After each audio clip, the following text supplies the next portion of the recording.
Bonjour à tous et bienvenue sur votre émission chrétienne Vive pour Christ. Mon nom est Alicia Vicoute et on se retrouve cette semaine de plus dans une nouvelle année, l'année 2023.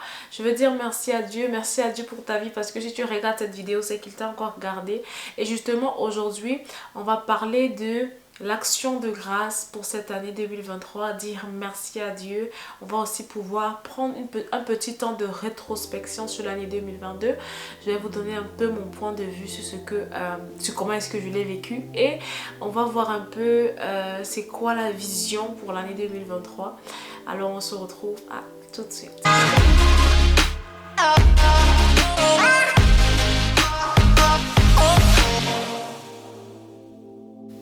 Donc comme je disais, on va commencer par dire merci à Dieu parce que c'est très important.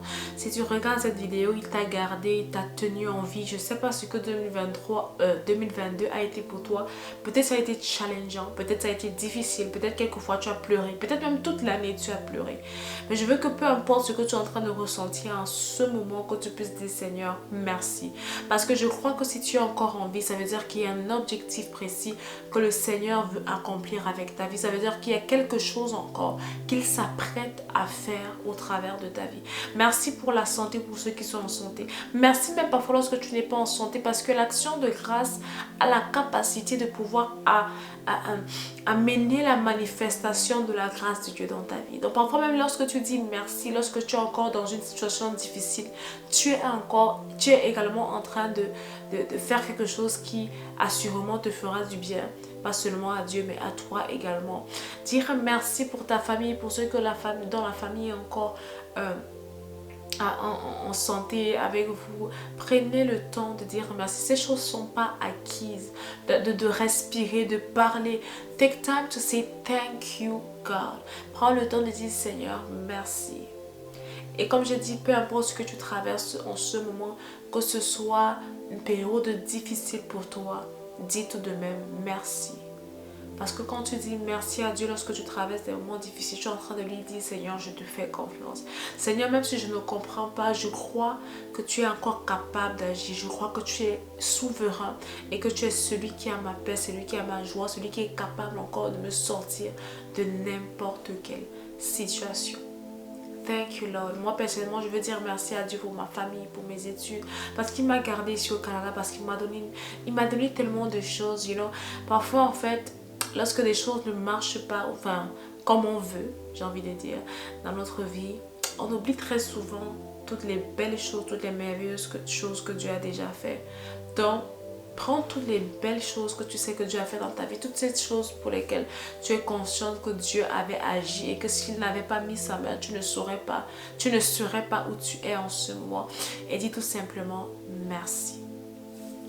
Donc après avoir rendu grâce à Dieu de toute la sincérité et de toute l'honnêteté de cœur que nous devons avoir, je veux vraiment que tu prennes un temps pour pouvoir faire une rétrospection de l'année 2022.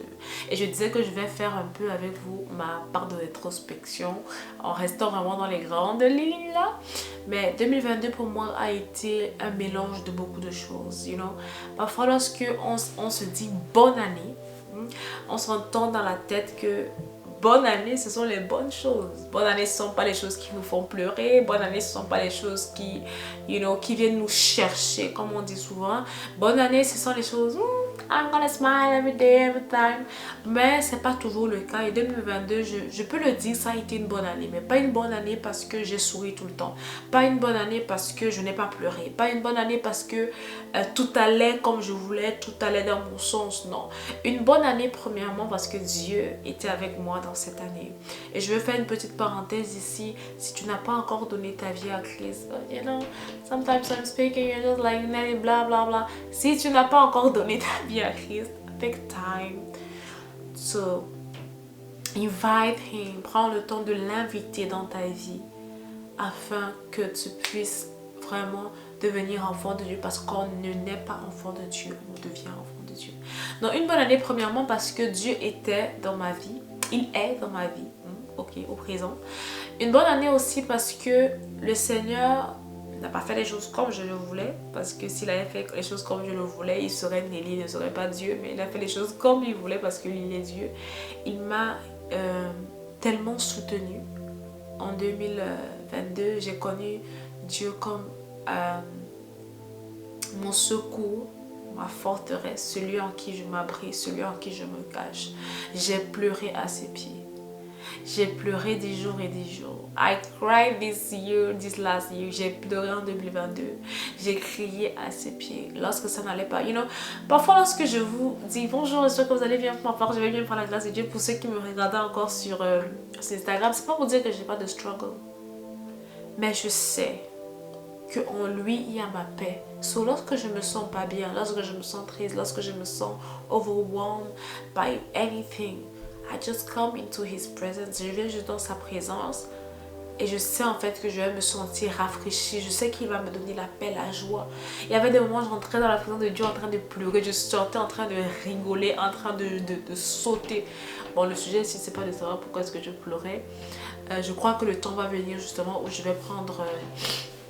je vais pouvoir partager de manière plus précise, avec plus de détails et témoignages de ce que Dieu fait dans le secret. Mais pour dire que Dieu nous écoute. Dieu en 2022, il a été mon secours, ma forteresse, mon abri. Comme je disais, j'ai pleuré, mais j'ai rigolé aussi. God is good. He's a good father. Il a mis les temps, il a mis les personnes qui ont été là pour moi. Il s'est lui-même prédisposé pour moi. So, overall, de manière générale, en gros, it was a good year. Mais comme je dis, ce n'était pas une bonne année parce que rien ne m'a déplu. Non, il y a des choses qui sont venues me chercher. Il y a le caractère que le Seigneur a voulu changer. Il y a les choses que le Seigneur a voulu dire, Nelly, that needs to be end. Ça doit arrêter, ça doit s'arrêter. That needs to stop. Il y a des choses, il a dit, ça doit s'arrêter, je ne veux plus voir ceci en toi, il faut que tu travailles dessus. Il y a des choses, ça ne faisait pas plaisir, mais, we need to... Les mondages, ça fait pas du bien, mais ça permet que nous puissions porter davantage de fruits.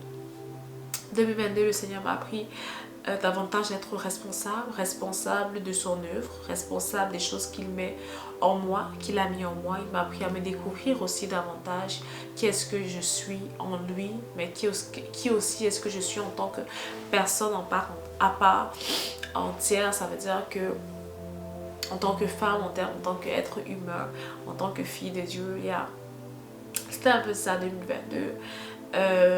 Et 2023...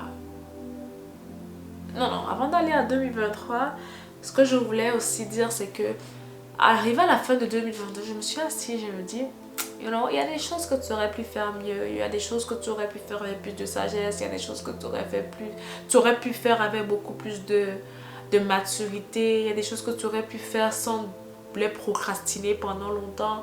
Et ce sont ces choses, en fait, c'est important de les observer afin de pouvoir travailler davantage et de savoir comment est-ce qu'on avance, d'avoir une courbe de croissance qui est vraiment, qui est améliorative, si je peux le dire comme ça. Je sais qu'il y a certains d'entre vous ici, vous avez peur de faire des rétrospections. Peut-être parce que vous allez vous dire, oh, j'ai tout raté, rien n'a été bon, là. Mais c'est important pour voir en fait où est-ce qu'on est et où est-ce qu'on s'en va. Faire des rétrospections sur ta vie spirituelle, sur ta vie émotionnelle, sur tes relations, que ce soit amicale, que ce soit amoureuse, sur ta famille, sur tes études, sur tes finances. Parce que si vous essayez un peu prendre comment est-ce que vous avez géré vos finances, vous allez pleurer. Parce que, petite parenthèse encore que je vais vite fermer, vous avez de l'argent, vous ne savez pas comment vous le dépenser, vous ne savez pas comment ça finit. Et vous passez du temps, des années avec cette façon de faire. Et vous ne trouvez pas que c'est nécessaire, que c'est important de s'asseoir, de faire une rétrospection parce que vous avez peur peut-être de vous rendre compte de où est-ce que va véritablement votre argent. En fait, il ne faut pas avoir peur de la rétrospection, qu'elle soit spirituelle, émotionnelle. Même si tu as fait toute l'année, tu as lu ta Bible 3 fois, 4 fois, n'aie pas peur. Mais affronte qui est-ce que tu es et entre dans la présence de Dieu, crie à Dieu, dis Seigneur, en cette année, I don't want to be like this anymore. Help me, Holy Ghost, help me.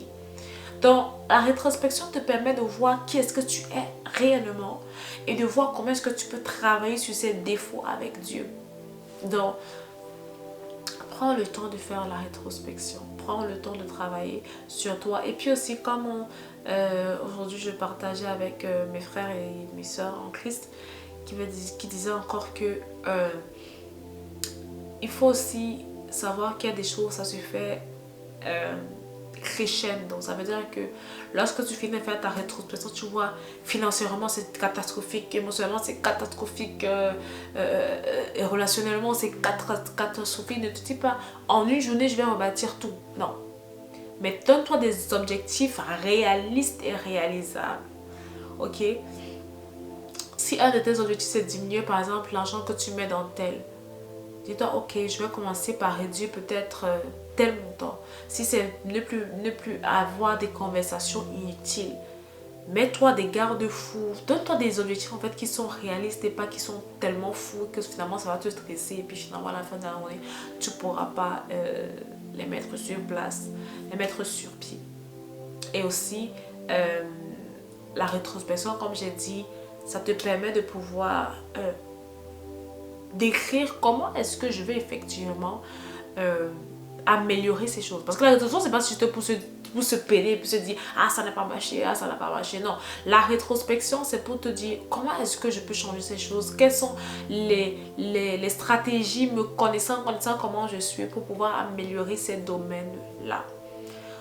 Donc oui, ça c'était ça. Et comme j'ai dit à la fin, c'est la vision. J'entre en 2023, j'entre dans 2023. What the Lord is saying? What is the Lord saying? C'est comme, we need to hear from God. As children of God, we need to hear from God. We need to have a vision. Et peut-être Dieu t'a donné une vision en 2020 qui s'étalonnait sur 2021, 2022, 2023, 2024, 2025. À quel niveau je suis avec cette vision-là? Quelles sont les choses que le Seigneur veut améliorer, qu'est-ce qu'il veut réduire, qu'est-ce qu'il veut effacer, qu'est-ce qu'il veut modifier. De pouvoir savoir ça. Moi, par exemple, there are so many things that come up in this,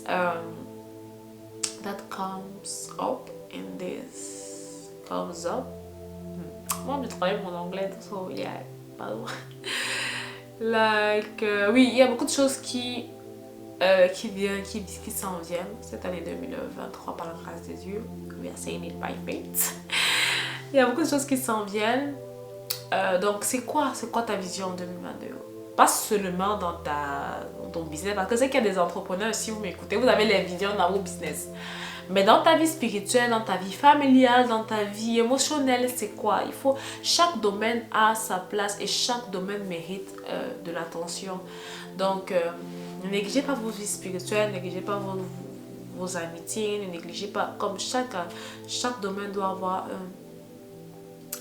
possiblement un objectif réalisable et réaliste.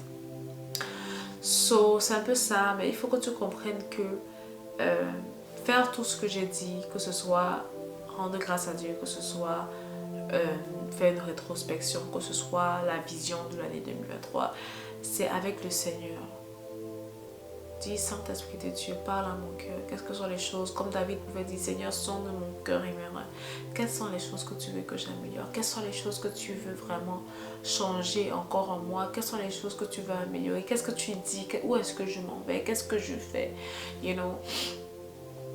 Et pour ceux qui passent par les moments difficiles, comme j'ai dit au début, Seigneur, nous sommes entrés en 2023. Pour certains, ils sont en train de crier, ils sont en train de sauter. Beaucoup ont partagé les vœux, ont souhaité par-ci, par-là. Mais moi, dans le secret, I am struggling. Peut-être on est quitté de 2021 à 2022, de 2022 à 2023, mais pour moi, ma situation n'a pas changé. Pour moi, ce que je traverse n'a pas changé. Seigneur, qu'est-ce que tu dis? Attends-toi au Seigneur, reste dans sa présence. Et puis, comme j'ai dit aussi, avoir une bonne année ne veut pas dire que tout va être bon au sens de notre vision, au sens de comment est-ce qu'on l'entend. Mais avoir une bonne année veut dire premièrement, comme j'ai dit, avoir une année dans laquelle Dieu est avec toi. Et comme David pouvait dire, si Dieu est avec moi, qui sera contre moi? So, ce que je te souhaite en 2023, c'est que Dieu soit avec toi. Ce que je te souhaite en 2023, c'est que tu puisses marcher avec Dieu, que tu puisses bâtir avec Dieu, que tu puisses bâtir sur le roc et non sur le sable, que tu bâtisses quelque chose qui va durer et perdurer même après toi. Donc, on se retrouve la semaine prochaine pour aller un peu plus loin dans le sujet, de quoi on va discuter, you know. I don't tell you yet, but it's gonna be great. We're gonna learn something more about God, about us. So, yeah. Donc, j'espère que cette vidéo de nouvelle année t'a béni, que Dieu te bénisse abondamment. Et bonne journée à toi.